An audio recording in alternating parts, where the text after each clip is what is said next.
साहस, स्वाभिमान, आत्मविश्वास, त्याग और देशभक्ति का ऐसा जुनून कि देश को स्वतंत्र कराने के लिए बचपन का त्याग कर दिया।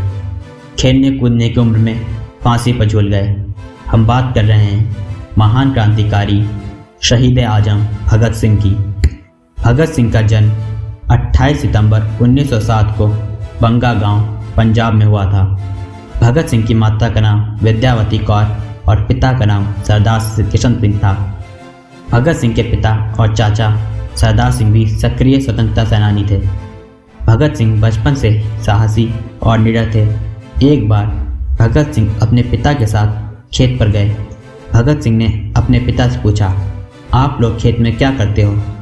भगत सिंह के पिता ने कहा, बेटा हम लोग बीज बोते हैं जिससे फसल होती है और ढेर सारा अनाज होता है। इस पर भगत सिंह ने पूछा कि अगर ऐसा ही है तो आप लोग खेतों में बंदूकें क्यों नहीं बोते हो जिससे अंग्रेज़ों को मारने काम आए, और हमारे पास ढेर सारी बंदूकें होंगी तो हम डट कर अंग्रेज़ों का सामना करेंगे।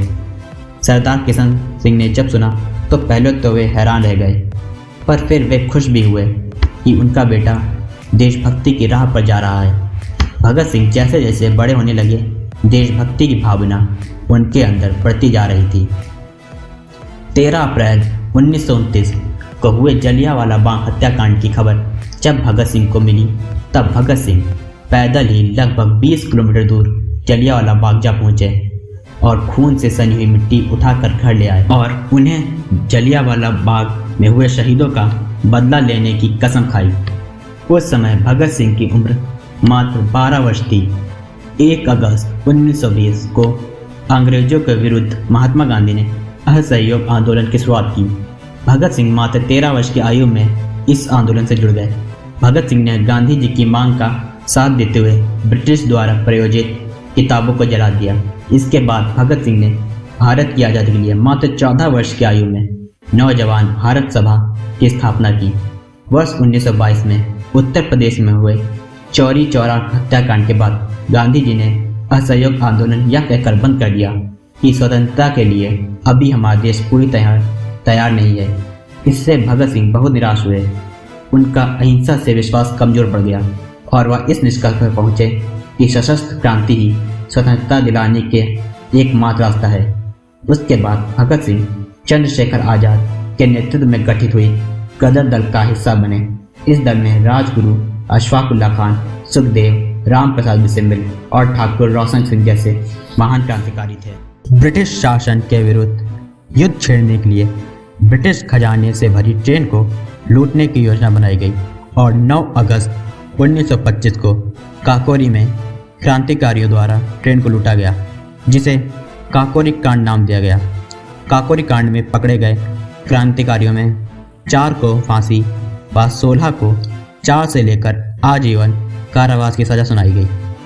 इससे क्रोधित होकर भगत सिंह ने अपनी पार्टी नौजवान भारत सभा का विलय हिंदुस्तान रिपब्लिकन एसोसिएशन में कर दिया और उसे एक नया नाम दिया, हिंदुस्तान सोशलिस्ट रिपब्लिकन एसोसिएशन। 30 अक्टूबर 1928 को साइमन कमीशन का बहिष्कार करने के लिए देश में भयानक प्रदर्शन हुए। इस प्रदर्शन पर ब्रिटिश शासन ने लाठीचार्ज करवा दिया, जिसमें लाला लाजपत राय की मृत्यु हो गई। भगत सिंह से रहा न गया और एक गुप्त योजना के तहत पुलिस सुप्रिंटेंडेंट स्कॉट को मारने की योजना सोची गई। योजना के तहत 17 दिसंबर 1928 को लाहौर कोतवाली के सामने भगत सिंह और राजगुरु व्यस्त मुद्रा में टहलने लगे। उधर जय गोपाल अपनी साइकिल को लेकर ऐसे बैठे जैसे वह खराब हो गई हो। उधर चंद्रशेखर आज़ाद पास के KDV स्कूल की 4 दीवारी के पीछे छिपकर घटना को अंजाम देने में रक्षक का काम करने लगे। करीब 4:15 बजे ASP सैंडर्स के आते ही राजगुरु ने एक सीधी गोली उसके सर पर मारी। सैंडर्स के होश उड़ गए। इसके बाद भगत सिंह ने 4 गोलियां मारकर उसका काम तमाम कर दिया। ये दोनों जैसे ही भाग रहे थे कि एक सिपाही चरण सिंह ने इनका पीछा किया। चंद्रशेखर आज़ाद ने उसे सावधान किया। उसके ना रुकने पर चंद्रशेखर आज़ाद ने उसे गोली मार दी। इस तरह इन लोगों ने लाला लाजपत राय की मृत्यु का बदला लिया। ब्रिटिश सरकार को भारत के आम आदमी, मजदूर और छोटे व्यवसायी से कोई मतलब नहीं था। अंग्रेजों का काम सिर्फ भारत को लूटना व राज करना था। इसी उद्देश्य से ब्रिटिश सरकार मजदूर विरोधी बिल पारित करना चाहती थी, लेकिन भगत सिंह, चंद्रशेखर आज़ाद व उनकी पार्टी को मंजूर न था कि जिन गरीब लोगों की हालत पहले से खराब है उनकी हालत और ख़राब हो जाए।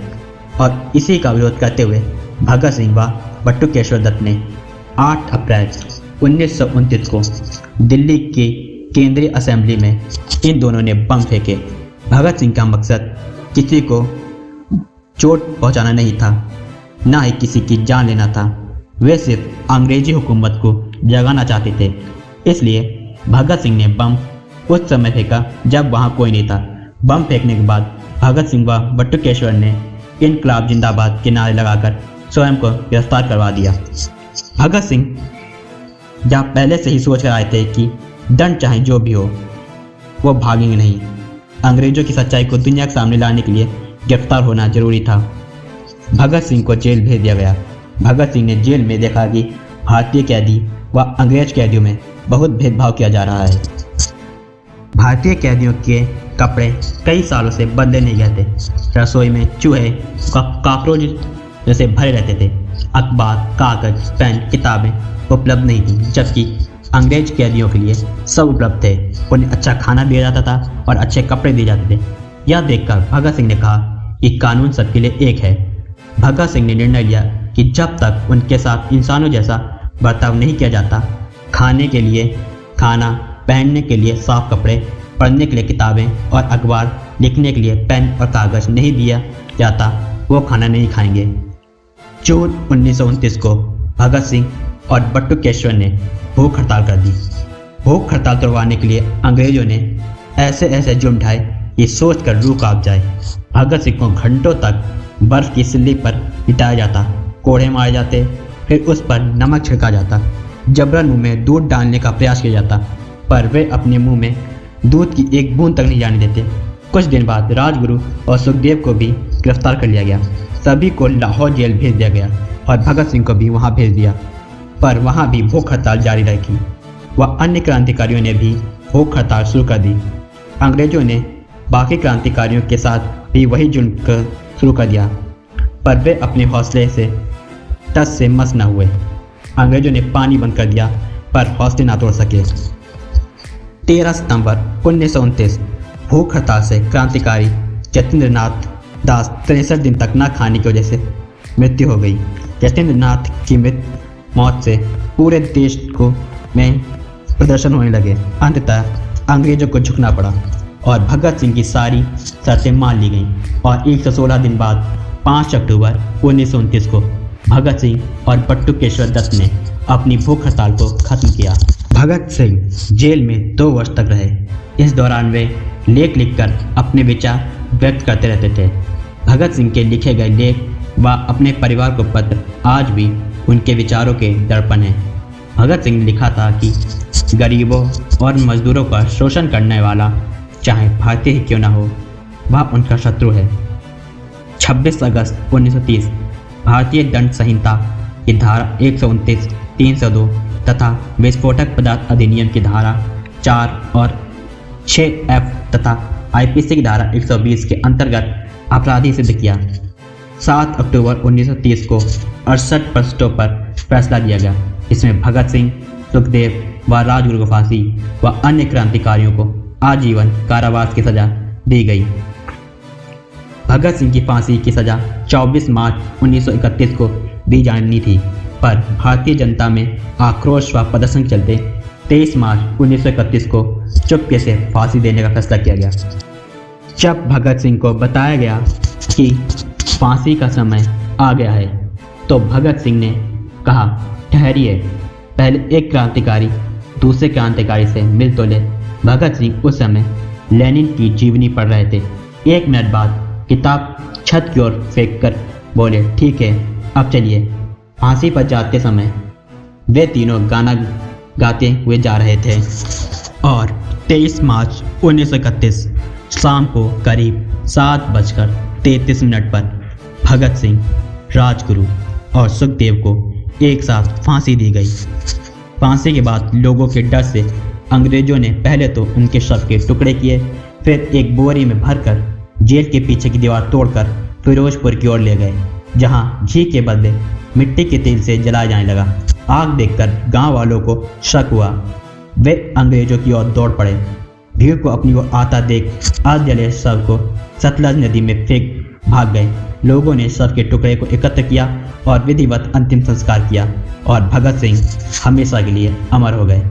भगत सिंह ने 3 मार्च को अपने भाई के लिए एक पत्र लिखा था कि आज का युवा भगत सिंह कैसे बन सकता है।